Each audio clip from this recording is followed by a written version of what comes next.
Hey guys, and welcome back to Daily Bread with Jess, your place for daily Bible devotionals and weekly Bible studies for beginners. Or if you're just looking to connect more intimately with the Word of God, don't forget to hit like and subscribe for all Bible for Beginners content. Today, for our daily devotional, we are going to be reading out of the Gospel of Mark. We're going to be reading Mark chapter 5, verse 34. So Mark chapter 5, verse 34, let's read it together. And he said to her, "Daughter, your faith has made you well.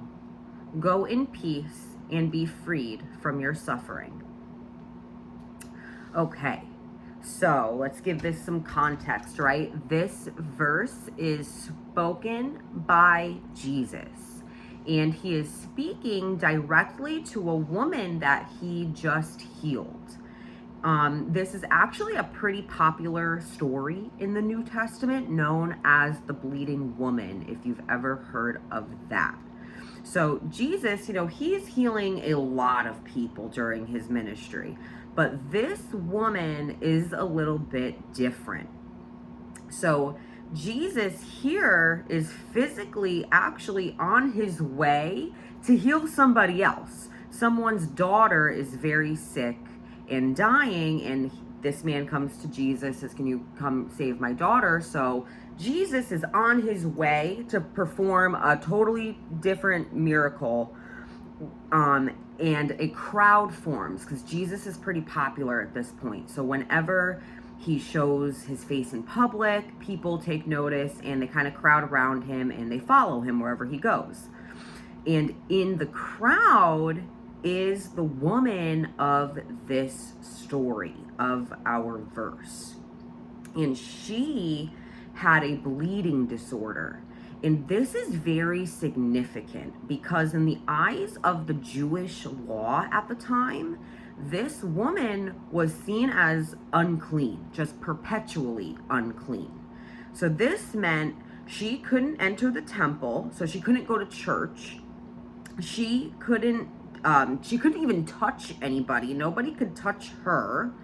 And because if they touched her, they would become unclean because she was unclean. That's just how the law worked. So in the end, this woman was just cut off, right? She's cut off from her religion. She can't go to the temple. She can't be close with God. She can't worship. She can't be around people.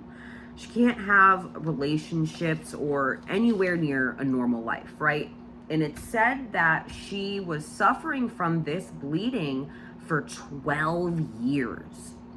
So for 12 years, that's over a decade, she was just totally excluded, unseen, rejected, on top of being sick and suffering. But her life changes when she hears about Jesus, right? So she hears about a man who is performing miracles and he's healing people. And she has spent the past 12 years spending money on doctors, doing whatever she could try to do for herself to heal herself, and nothing worked. So she takes a risk and she enters this crowd of people, right? She hears that Jesus is here. This guy that she's been hearing about, he's here. I'm going to go and try to get to him. And she shouldn't have even have been in that crowd, right? Because there's a lot of touching, touching people touching her by accident. But she was desperate. And in verse 28, just before our verse, she says, "If I just touch his garments, I will be made well." So it wasn't like a superstition in her mind, but it was a true, bold faith in Jesus, in that he could heal her and nothing else. And my favorite part of this woman's story is actually in verse 29, right before our verse, where right after she touches his garment, it is written that she felt in her body that she was healed, right? So she knew something changed. It wasn't like a visible healing, like when Jesus healed the leper. But this was a personal and internal healing, right? And she did not need anybody to tell her that she was better, that her bleeding had stopped, because she knew it and she felt it in her body, in her spirit, and in her soul.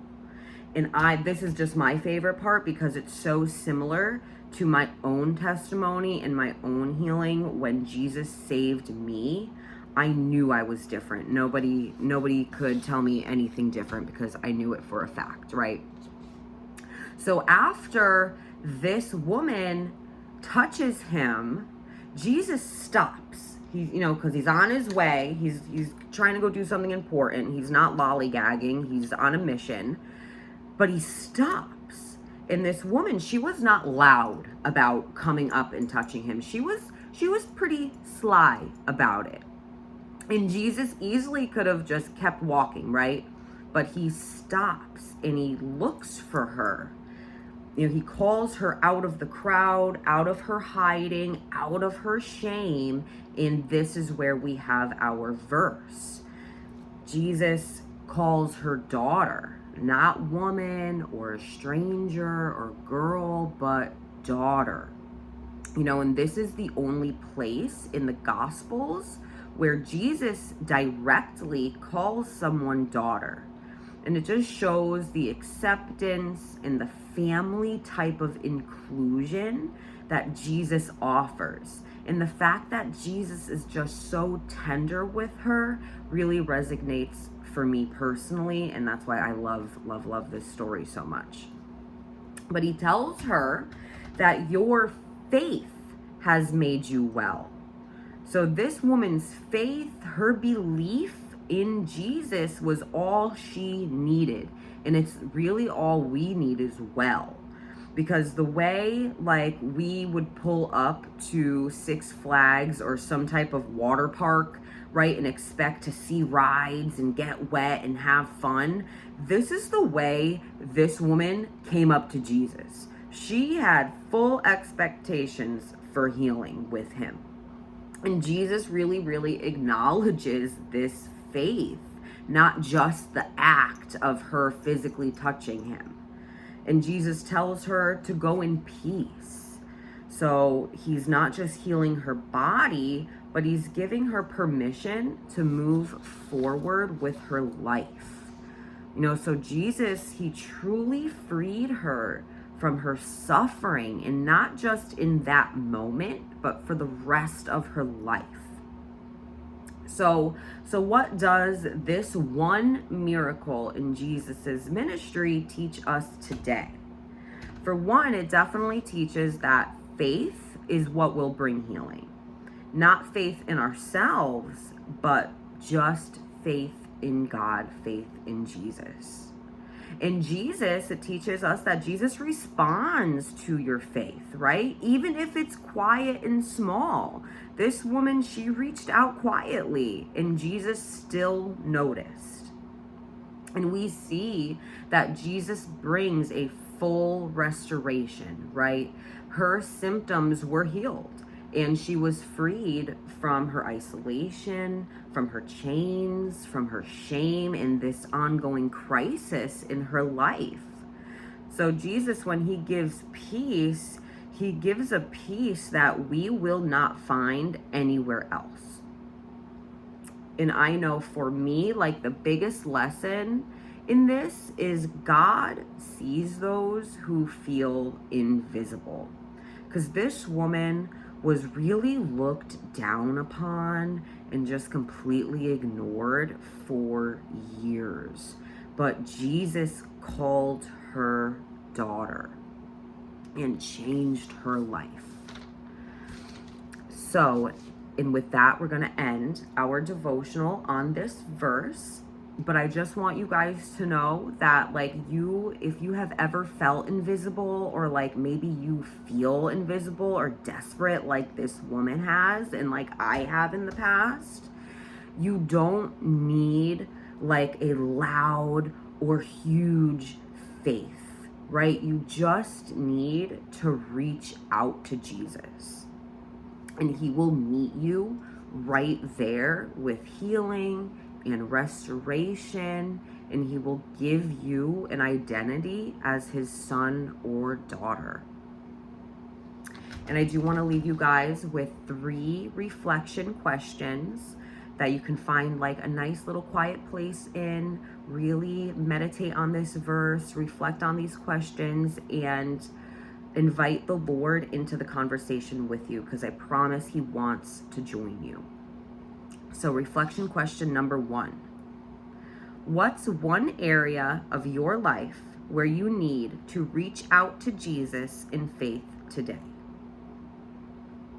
Number 2, how does it feel to know Jesus calls you son or daughter? And number 3, what kind of peace are you longing for? And as always, thank you guys so much for watching, and I hope to see you guys next time on another daily devotional. And don't forget to hit like and subscribe for all Bible for Beginners content. And please don't forget to send me your prayer requests, because I would really love to get to know you, pray for you, and help you on your walk with the Lord. So we'll see you guys next time on Daily Bread with Jess.